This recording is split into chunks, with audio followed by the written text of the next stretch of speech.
Hoy si me pregunta más bien es, ¿hay que creerle a Colombia y seguirle apostando? Yo creo, y se lo digo a todos los que están oyendo, si usted tiene un emprendimiento hoy, hay que seguirle apostando a Colombia, porque la única forma que esto cambie es generando empleo, generando riquezas internas, y no solamente la riqueza personal, esa es la riqueza interna que genera un ecosistema de una empresa.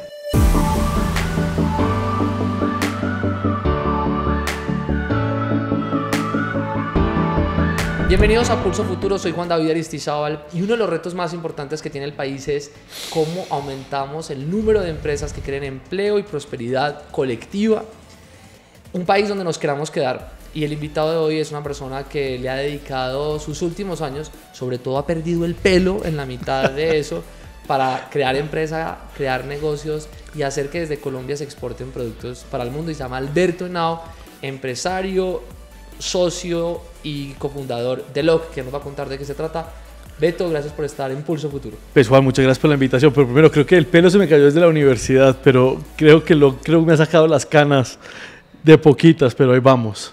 Beto, ¿qué es lo que hace LOC? ¿Cómo nace? ¿Cómo nace? Bueno, pensemos qué hacemos. Somos una empresa de alimentos enfocada en la producción y distribución de productos alimenticios saludables, de materias primas colombianas. Entonces empezamos con nuestros chocolates conocidos de altos porcentajes de cacao, que vienen de Tumaco y Arauca. Tenemos una línea de granolas, tenemos miel natural que viene de la Sierra Nevada y del Valle de Antioquia. Tenemos diferentes tipos de chocolates en consumos con miel, con stevias, tal. Y también tenemos una empresa que se llama Ay María, que es nuestras salsas picantes. Mismo objetivo, mismas pilares de marca, es productos saludables, productos colombianos, productos con impacto social. Y ustedes son de esos productores que la están sacando del estadio porque le están vendiendo al mundo. ¿A quiénes le venden ustedes? Pues hoy ya exportamos a 11 países. Tenemos tres sociedades aparte. Tenemos una LOC Colombia, LOC México y LOC Francia. Y los otros países son países de distribución. Entonces manejamos diferentes tipos de modelos como de distribución objetiva que buscamos. Por ejemplo, China es un distribuidor exclusivo. Entonces, solamente distribución, compra y vende, pero él solamente maneja LOC. La gente es LOC, marca LOC en sus camisas, atiende las ferias como LOC, los capacitamos. Entonces, mucho más intenso, y el crecimiento ha sido muy bueno los últimos 2 años en LOC.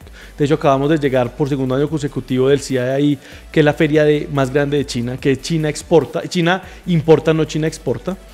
Muy buenos resultados, buenas preventas. A China le estamos haciendo productos que no vendemos en Colombia. Por ejemplo, el café liofilizado es uno de los lanzamientos nuevos que pues nos lo hace la Federación con Buen Día. No lo podemos vender en Colombia desafortunadamente, pero hoy China viene un gran crecimiento en chocolatería y en café. Otros países, no sé, como Austria o Panamá o Chile, es compra y distribuyen, pero distribuyen más productos. Entonces manejan nuestro portafolio, van a retail y lo vendemos. Ese es un tema. Y el otro tema grande que nos ha ido muy bien este año es lograr unas maquilas grandes para supermercados, tanto en México como en Estados Unidos.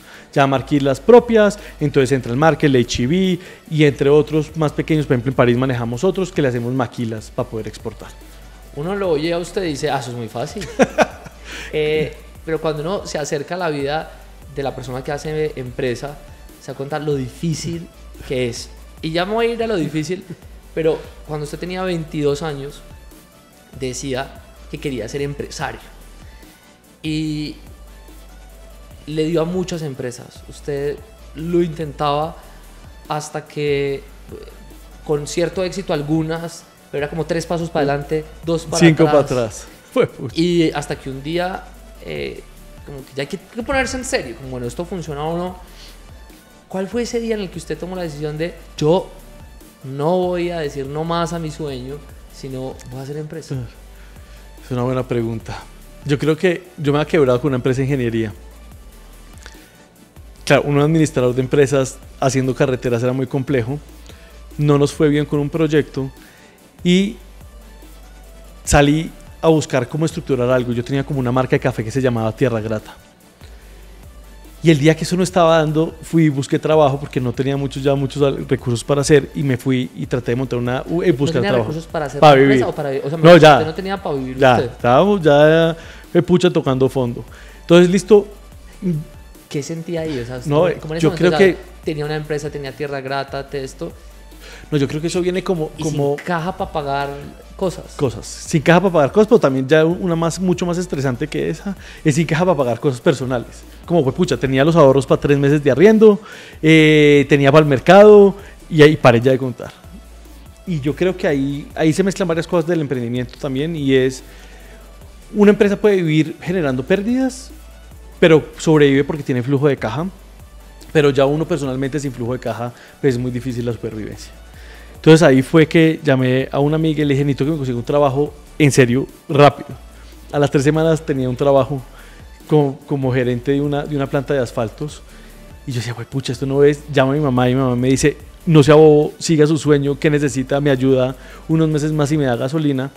Que eso a veces no pasa. Eso a veces no pasa. Una mamá o un papá o una novia o un novio que le dicen, no, ¿cómo así? No, ¿es un cuento de puta de sueño? No, eso yo creo que uno habla con la mitad de los emprendedores y esto, y yo creo que hay mucha parte también, un tema de suerte grande, pero también ese ecosistema de que creen en uno, ese friends and family que creen en uno sí existe, y yo creo que es un gran apoyo. Y usted llama a su mamá y le cuenta...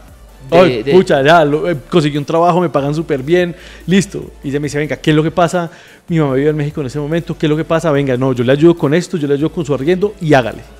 Wow. Peleele esa lucha, vuelva a hacerle. Cuando su mamá le dice, yo lo ayudo, ¿qué sintió usted? No, creo que más presión. ¿Por qué? ¿Por qué? Yo creo que defraudar es difícil siempre, ¿cierto? Pero defraudar a los seres queridos, como a las personas que han creído en uno, creo que es el golpe más duro.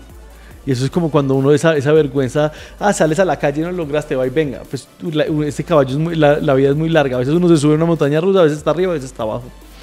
Pero creo que ni siquiera lo hubieran juzgado, lo juzgan mucho más duro la casa que los seres queridos, pero el no querer defraudar creo que es la presión más clara que yo siempre he tenido, es no a defraudar.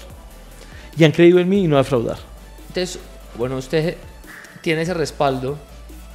¿Y cómo nace LOC? LOC ahí nace de una historia muy curiosa, y es esta marca de chocolates.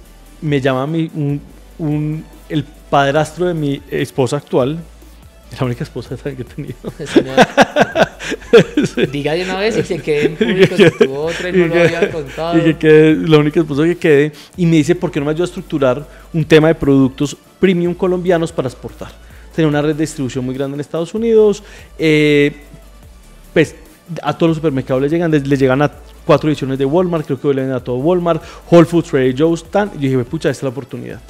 Porque muchas veces a la hora de emprender la gente empieza a diseñar el producto sin saber quién se lo va a comprar y dónde lo va a hacer. Punto de venta. En este caso, era objetivo, ya se aseguraban, ustedes tenían los supermercados en Estados Unidos donde iban a poder... Creían, digamos. Sí. Pero tenían claro al menos eso. Teníamos una conceptualización que queríamos productos colombianos. Teníamos una conceptualización que la marca tenía que ser fácil de pronunciar, una etiqueta bonita, premium, nada del tema como papagayos, ni de loras, ni de cosas muy típicas colombianas, sino era algo premium, high-end que teníamos que llevar. Venga, hagamos una pausa de eso. Cuando toman esa decisión de que sea un producto con un nombre fácil y que no sea el papagayo, para quienes quieren emprender, porque ese es un mensaje importante, porque a veces a uno le encanta una marca y se casa con una marca, pero la marca solamente sabe la mamá de uno, pero anunciarla, y los colores solamente le gustan a uno. Yo tengo dos cosas, así es, las marcas valen por lo que venden, y uno tampoco puede ser apegado, porque por ejemplo yo tenía un tema de apego, Tierra Grata, entonces porque era una empresa antes de mi mamá que logró exportar algo, y yo decía, pucha, voy a usar ese nombre.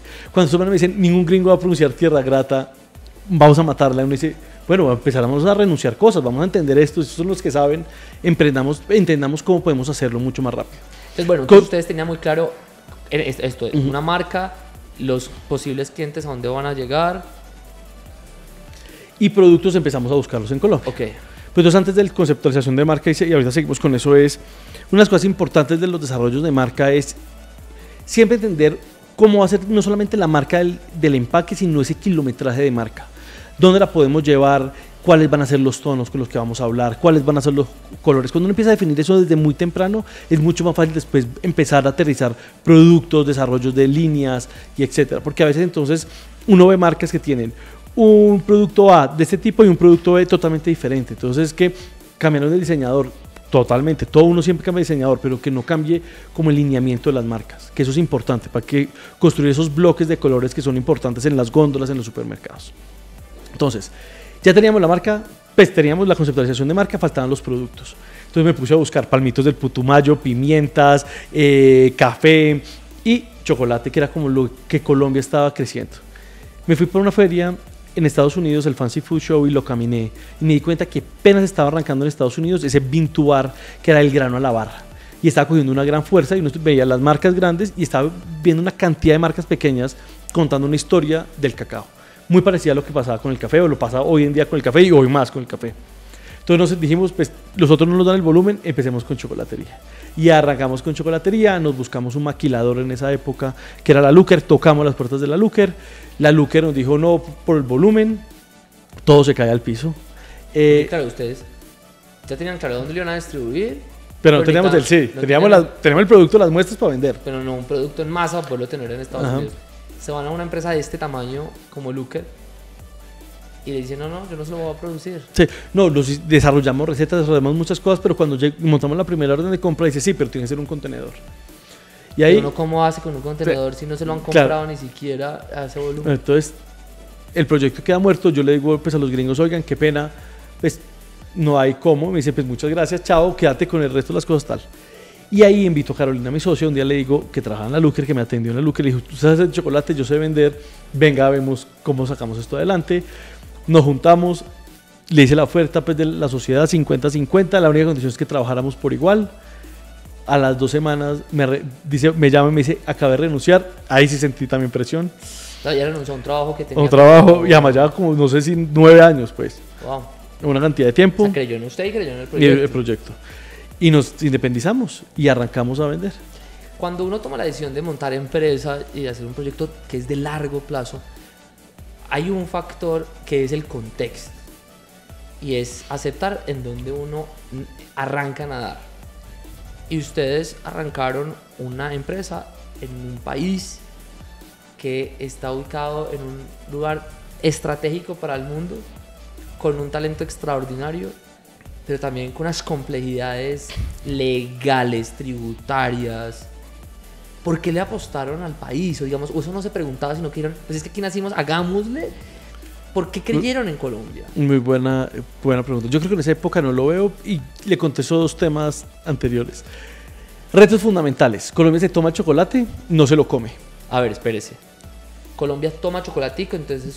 Uno le preguntaba, cuando empezamos uno le decía, ¿quiere un chocolate? Y la gente pensaba un chocolate de taza. Oiga, le voy a contar, en estos días, una empresa que hace las chocolateras me contó que sí es muy difícil, ha venido disminuyendo en el país la tomada de chocolate por un tema de tiempo, y me dieron una chocolatera eléctrica. Buenísima. Buenísima. Lo que yo no sabía era que lo que era obsesivo compulsivo, entonces me tomé 6 tazas de chocolate en una sentada, y yo el otro día estaba tan del dolor de cabeza y decía, ¿pero qué es esto? Llamé a mi médico y me dijo, no, Juan David, es que el chocolate es lo mejor, pero es un vasodilatador que 1, buenísimo al día, pero 6, o sea, lo termina dejando usted como... Ahí puede haber cosas, tenemos que ver si es la leche o la cantidad también de azúcar de qué chocolate se tomó. Yo creo que el chocolate que eso yo le echaba y eso revolvía y calientico. Entonces, bueno, Colombia entonces, no toma chocolate. Retos no tomaba. Hoy come cada vez más chocolate. Ya, antes no tomaba, pero no come. Después nosotros solamente vendíamos chocolate oscuro, con altos porcentajes de cacao, y cada vez que íbamos a una feria, que mostramos el producto, la gente decía, ¿y qué es ese número? Entonces, ¿por qué? ¿Qué es el número que aparece en las cajas nuestras? Que 70, 85, 100. Más amargo, digamos. Más oscuro. Más oscuro, no es la amargura. No es la amargura, la oscuridad, la intensidad del cacao. Ya. Nada de alimentos es bueno o amargo. Entonces esto es oscuro realmente, que son las cosas buenas. Y ahí entramos con un tema de como llenar de muchos más retos, de uno sin capital, sin plata, en un gobierno que cambia realmente siempre. No, ahora cambia mucho más rápido las cosas, pero antes iba creciendo y teníamos un boom en ese momento de tiendas saludables. Estaba entrando la filosofía muy fit al mercado, estaban también entrando, los gimnasios ya estaban fuertes, pero están entrando los sitios de yoga, los spas, mucho más del cuidado personal, y ahí alcanzamos a entrar con un gran auge en los sitios saludables, vendiendo chocolate que es afín a la salud y es holístico, siempre para el mente, cuerpo y alma. Entonces ahí tuvimos una gran oportunidad. Viniendo a la pregunta de cómo le apostamos al país, yo creo que ahí no lo pensamos. Yo creo que uno a los 26 años no piensa mucho si le apuesto aquí o me voy o me quedo. Yo estaba jugadísimo en Colombia. Hoy creo que jugamos mucho más en Colombia. Hoy, si me pregunta más bien, ¿hay que creerle a Colombia y seguirle apostando? Yo creo, y se lo digo a todos los que están oyendo, si usted tiene un emprendimiento hoy, hay que seguirle apostando a Colombia, porque la única forma de que esto cambie es generando empleo, generando riquezas internas, y no solamente la riqueza personal, esa es la riqueza interna que genera un ecosistema de una empresa, no un emprendimiento, empresa. Y fortalecer que es que cada vez que uno compra un empaque, le paga el transportista, le paga el de la caja, el que imprime la caja le paga el de la tinta, genera empresas, genera empleo, y todo esto empieza a generar. Y todo esto termina que pagamos unos impuestos que pueden estar mal o bien, dependiendo de cómo lo veamos, pero para no hablar en política, pero ese ecosistema sí genera fuerza económica en un país para mover el motor. Y eso yo creo que sí hay que resaltarlo claramente, y hay que apostarle a la empresa. Usted dice hoy le estamos apostando al país, y están ustedes con un vínculo directo con el agro. Hay quienes se han dedicado a estudiar, por ejemplo, la Orinoquía, y dicen que si Colombia apostara realmente a proyectos grandes de alimentos en la Orinoquía, Colombia podría estar creciendo al 9% anual. No lo dudo. Y el país no se demoraría 20 años en duplicar el ingreso PIB per cápita, sino hasta 10 años podríamos lograrlo si lo hacemos muy bien hecho. Y déjeme, yo le comento una cosa ahí. Yo creo que uno de los grandes discursos, digamos, ya está comprobado en el mundo también, de los discursos que había que repartir la tierra por iguales y pequeñas unidades productivas, lo único que genera es que generamos mucho más pobreza en el agro colombiano. Y eso uno lo puede ver en departamentos desde Arauca o desde el Chocó. Alguien con menos de una hectárea de productividad en la cual que tiene que vivir, alimentar a 5.5 personas, 3 gallinas, una cosa, genera literalmente un sustento familiar, pero no genera una riqueza en el cual es capaz de cambiar, ni de renovar, ni de fumigar si le llega la plaga. Las unidades productivas sí tienen que ser grandes para generar unas rentabilidades, y Colombia sí tiene un mal foco. Nosotros nos enfocamos, es increíble que estemos produciendo café en altas montañas y cordilleras, teniendo literalmente todos los llanos orientales vírgenes, pues no vírgenes, pues en cultivos masivos que podríamos hacer, igual que la soya, igual que el maíz, que podría funcionar. Protegiendo el medio ambiente, digamos, hay unas Claro, zonas en las que no lo tenemos que hacer. Y que se podría hacer. Es increíble que prefiramos literalmente irnos a subir a esos páramos, literalmente a tener una vaquita por una hectárea, tratar de ordeñarla y bajar la leche, porque además nada crece tampoco grande, en vez de entender que si miramos así, literalmente hacia los llanos podemos tener un desarrollo mucho más grande y mucho más productivo. Claro, esto tiene que venir acompañado en carreteras, en infraestructura, en trenes. Pues eso tiene que literalmente pensado como país, y realmente quitar el enfoque a la cordillera central. Y también tenemos que estar cerquita a los puertos, y Buenaventura también se tiene que mirar. Es que Buenaventura está a 1 hora y media literalmente de la zona más rentable, no más rentable, la tierra más productiva de Colombia, que es el Valle. Y en infraestructura, y de ahí para arriba, todo lo que es literalmente Quindío es una locura. Caldas, Risaralda, todo se puede generar pegado a ese puerto. Yo creo que eso también tenemos que empezar a mirar. Y después para la costa, pues tenemos que empezar a mirar unos proyectos mucho más grandes pegados a los puertos, como un factor de desarrollo. Y eso sí tenemos que combatir mucho. Este gobierno paró de invertir en infraestructura, lastimosamente. Dejamos olvidadas todas las carreteras grandes de conectividad, no las hemos terminado, le tenemos que meter la ficha a eso. Porque un país sin desarrollo vial y de conectividad, pues no somos competitivos. Cuando tenemos que pagar literalmente el doble de un camión de Bogotá a Buenaventura, de lo que nos vale un flete China-Buenaventura, pues nunca vamos a ser competitivos en nada. Más. Usted habla de lo de China, es precisamente porque ustedes han logrado tener esta distribución en ese país, y yo creo que para eso se necesita una mentalidad, y es salir y llevar los productos al mundo. ¿De dónde cree que viene su visión internacional? O sea, porque desde que yo lo conozco, usted siempre está hablando del mundo, de hagámoslo afuera. Y hay gente que no lo tiene, y uno diría, perfecto, pero uno cómo aprende a tener visión internacional. Yo creo que uno viví en Estados Unidos, tuve la oportunidad de viajar en la universidad y entender muchas cosas. Yo creo que uno sí tiene que leer. Cuando estudiamos en la universidad estaba todo el tema de la globalización. Hoy todos los críticos dicen que la globalización está acabando, pero yo creo que está más firme que nunca realmente, no como globalización, sino como literalmente estructuras de comercios. Y esas estructuras de comercio hay que encontrarlas. Por ejemplo, China. El chino no cree en los productos alimenticios producidos en China. Piensa que son de baja calidad. No. Tenemos que ir a buscar cómo una despensa como Colombia puede suplir la necesidad de China. Ya estamos en carnes, no se puede cerdo, pero futuramente se va a poder cerdo, ya estamos en chocolate, flores, pues, marcan en las estadísticas, pero hay una gran posibilidad de ir al mercado literalmente chino, que lo que uno logre vender en China es muy grande. 2, Arabia Saudita, Emiratos Árabes, es la panacea. No pueden vivir en un desierto, lo único que tienen son plata y están enfocados en servicios. Pues hay que ir a alimentar a todas las personas que están yendo a vivir allá. El negocio Nutresa es enorme. Cuando uno ve casos como el de Café Quindío o está viendo casos diferentes realmente que están llegando a exportar sus productos ahí, siguen creciendo. Y eso también lo tenemos que aprender, y es cómo vamos a ser competitivos, porque es como cuando uno llega a Estados Unidos, es que Colombia tiene el mejor cacao. Sí, pero es que la misma historia y el mismo cuento, hace unos años Ecuador ya está allá y los africanos están allá y los centroamericanos también están allá. Entonces uno tiene que saber llegar primero, pues llegar ojalá primero, y si no, pues pero llegar con valor agregado. A valor agregado. Transformación, calidad, empaque, desarrollo, rapidez. Eso hay que hacerlo. Los jóvenes, el año pasado en la encuesta salió que el 81% de los jóvenes se quieren ir del país. Y se ve. Muchos en este momento están teniendo problemas para encontrar trabajo. Otros, el gobierno no es claro cómo les va a pagar los créditos del ICETEX a los que están estudiando. Y creo que muchos creen que en España o en Estados Unidos o en otros países va a ser mejor. Y está bien que el que se quiera ir tenga la libertad de irse, pero ¿por qué hay que quedarse en Colombia? Hay que comentar una cosa, yo no sé si es mejor o no, pero las garantías sí son claras, ¿cierto? Porque todo el mundo tiene una historia cuando se va. Entonces el sueño americano realmente puede existir para unos y otros no, pero las garantías son claras, y es, si yo llego, trabajo, puedo trabajar por horas, puedo tener 5 trabajos, me puedo matar, logras comprar tu casa, sí, que es duro, eso totalmente. Yo lo que creo es que y si van para España, no están claras las reglas, también por muchos factores parecidos al de este gobierno. Pero yo creo que el cuento de que la gente diga, ay, migro porque puede ser más fácil, no lo creo. Yo creo que hay que apuntarle a quedarse en Colombia por 2 cosas importantes.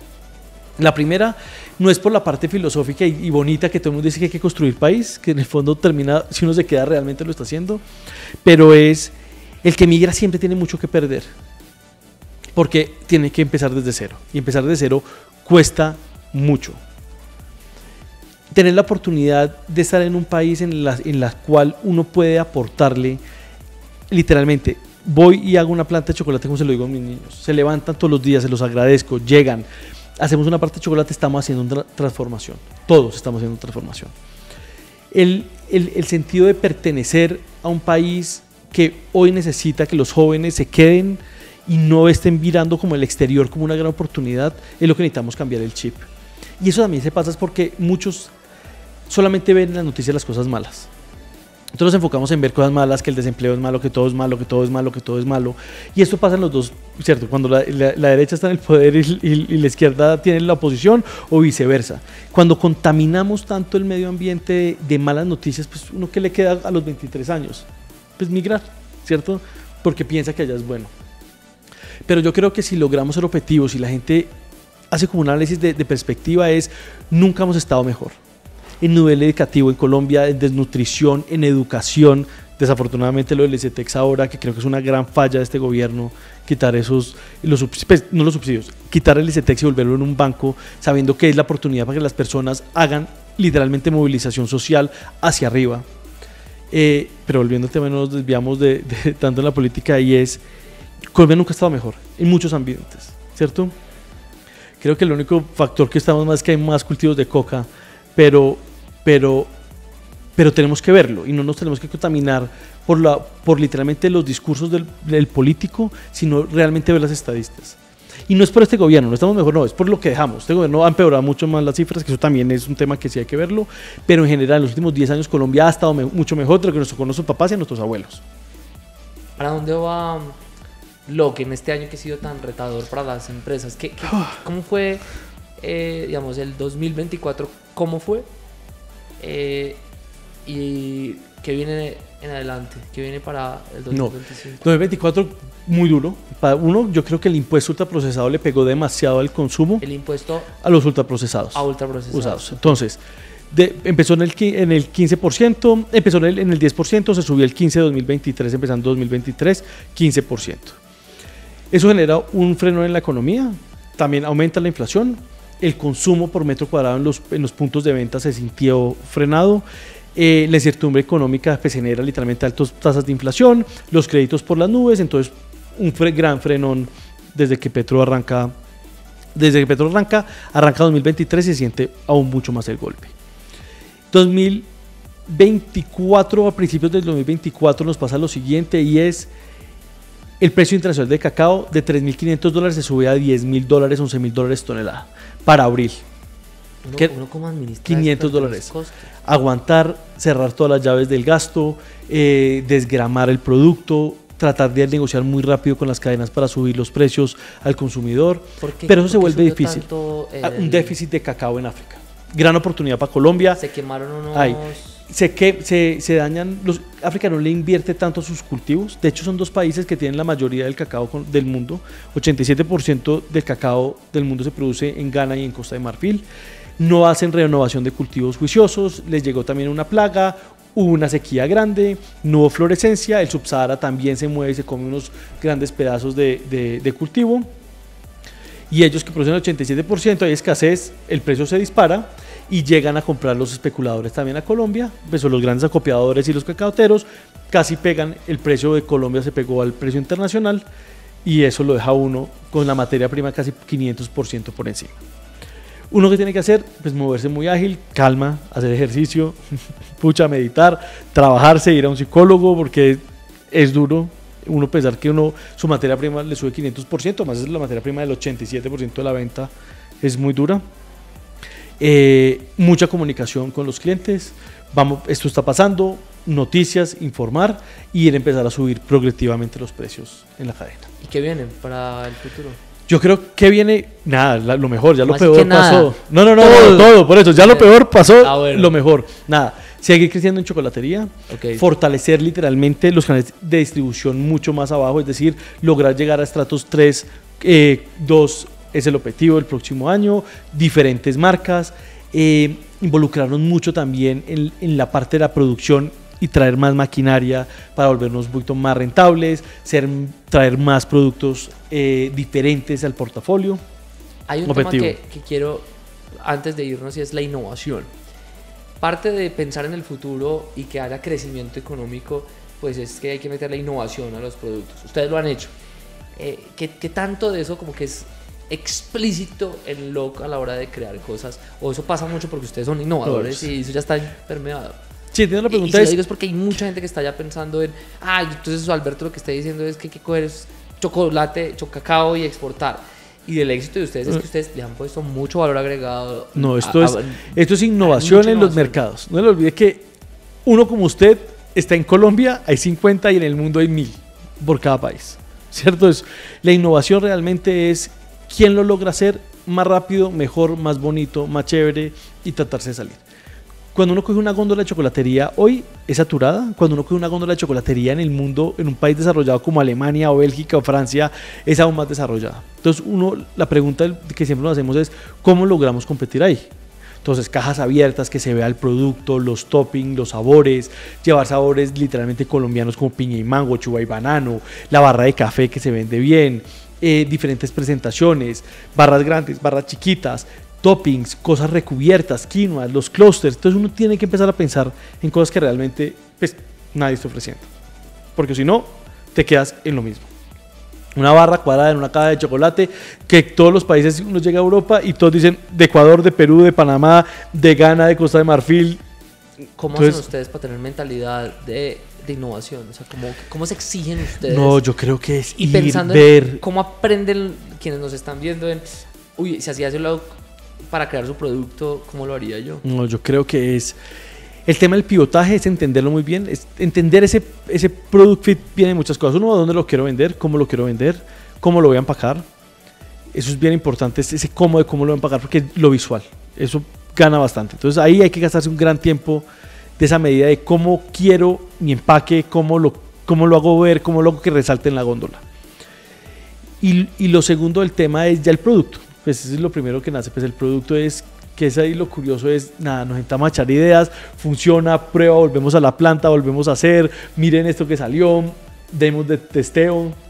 Yo creo que en LOC 2 veces por semana, pues la gente de planta Víctor y de calidad están haciendo testeos todos los días de productos. Vea esto, pruebe esto. Mucho testeo. Por ejemplo, en las salsas hacemos testeo semanales, en chocolatería también. Si cambia esta receta, prueba esto, te gustó el crunchy, me llegó este proveedor con esto, probamos. Usted arrancó esta entrevista hablando de que estuvo en una feria.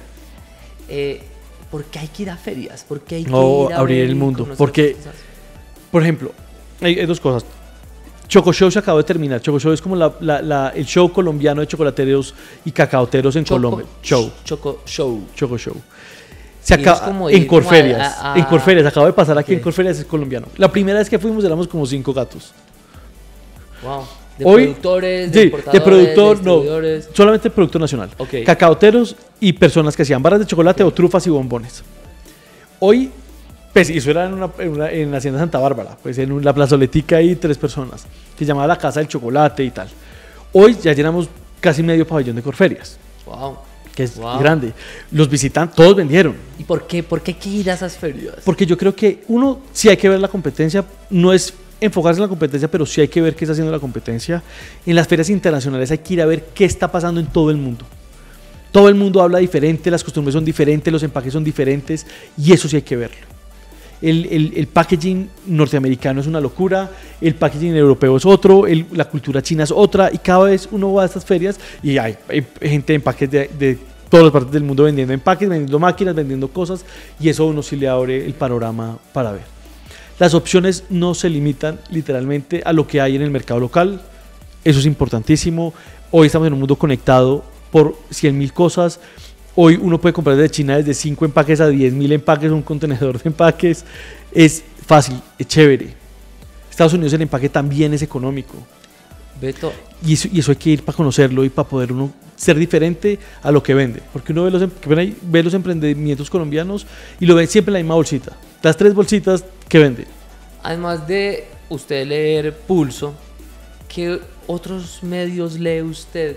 ¿Qué más leo? ¿De dónde agarra información para estar inspirado, estar informado, para hacer empresas y construir el futuro? Bueno, The Economist lo leo bastante, eso sí, tengo los articulitos chéveres que me gusta, de economía general. Aquí realmente leo Portafolio y La República bastante. Antes era gran seguidor de Semana, ya no tanto, me parece que es muy calcinante en muchas opiniones que compartimos, pero uno necesita un poquito más de amplitud del coso. Alternativa, lo estoy leyendo últimamente bastante, me escribí de hecho en la revista, me pareció independiente, chévere, que funciona. Y creo que hay mucho artículo de publicidad que estoy leyendo. Mucho ahorita que sale de publicidad, que comparten por LinkedIn, me tomo el tiempo y leo información sobre publicidad, sobre productos, sobre marketing, tal. ¿Qué hago mucho? Oigo mucho podcast. De todo.